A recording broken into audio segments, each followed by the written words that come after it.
How to fix elbow pain when lifting weights. Are your workouts suffering because you're battling elbow pain? I know exactly what you're going through because I've had several different forms of elbow pain over the years. Elbow pain can wreak havoc on your workouts and keep you from making optimal gains. If you want to learn how to correct your elbow situation, then stick around and watch this video because I'm going to explain what may be causing the pain and how to help remedy this situation.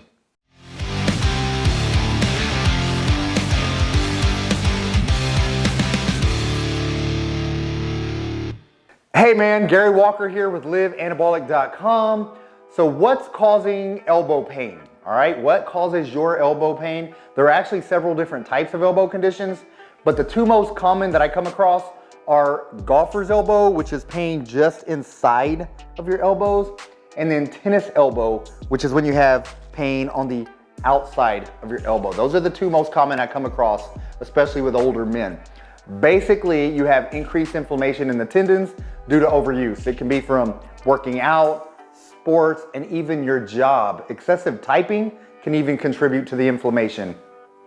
And also realize a lot of times elbow issues aren't actually caused by bending the elbow at all. Instead, the issues arise because of wrist and shoulder weaknesses due to overused wrists from a lot of typing and working out, or shoulder instability.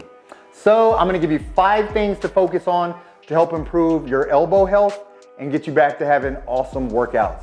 Okay, the first thing you wanna do is apply heat.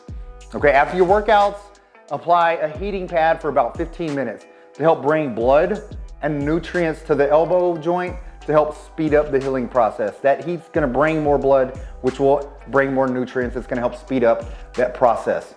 Also, make sure you're stretching your wrist, okay, your flexors and your extensors. This will help loosen up the muscles that support your wrist and your elbows. Pull back, hold for 10 seconds, pull down, hold for 10 seconds, and repeat that for 3 sets each. That's gonna help loosen those muscles up as well. You also wanna make sure you lighten the load, okay? Continue to work out, but use weights that aren't going to tax your elbows, at least until the inflammation subsides, okay? Just make sure you get a weight that you can control with your actual muscles.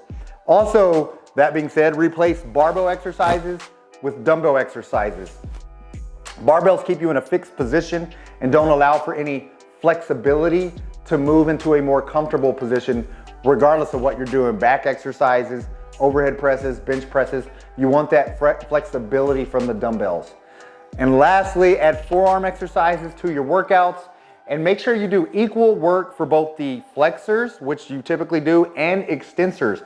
The flexors get worked a lot already from several other back exercises, okay? But to avoid any imbalances which lead to all sorts of joint pain issues, you wanna make sure you're working the extensors on the top of the arm just as much as you're working the flexors. For every wrist curl you do, add a reversed wrist curl. You can do these with dumbbells or cables and shoot for 4 sets of each for 15 to 20 reps, okay? But again, when you're doing any kind of back exercises, if you're doing a back pull down, a pull up, a chin up, if you're doing a back row, you tend to bring your hands forward, flexing, all right? You're using those wrist flexors every time you do that. So you're getting a ton of work every single time you're working your back. You're getting a lot of flexor work.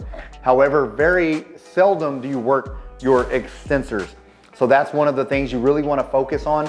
I'd like to, if you have issues, a lot of my clients, I'll have you do a lot of reverse curls, even 2 to 1 initially. If you do 2 sets of wrist curls, do 4 sets of reverse curls. You can do them on a cable machine, low cable machine. You can do them with a barbell over a bench, dumbbells, okay? Lay your hands on a bench and do dumbbells. But make sure you're doing a lot of reverse wrist curl work to work those extensors. By doing that, you're also going to be strengthening all the muscles around the elbow joint. So you're gonna start relieving that inflammation a lot sooner. So awesome guys, hopefully this video helped you. Use these 5 tips I'm telling you, especially if you are having bad workouts due to elbow pain, because that's one of the common things I'm hearing with a lot of these older men. And it's been that way forever. I've been doing this for so many years. That's a common injury. Like I said, I myself personally have had golfer's elbow and tennis elbow, just a lot of inflammation. So I've had to lighten up my loads. I've had to cut back on workouts temporarily just until I strengthen those things back up. So do these things and you're gonna be back to feeling great, back to having amazing workouts. Also, if you have any questions about any of these 5 tips I've shared with you, then please comment below, let me know. And if you haven't already subscribed to the channel, man, please subscribe to the channel. Other than that, that's all I got. Get busy, get after it, and God bless.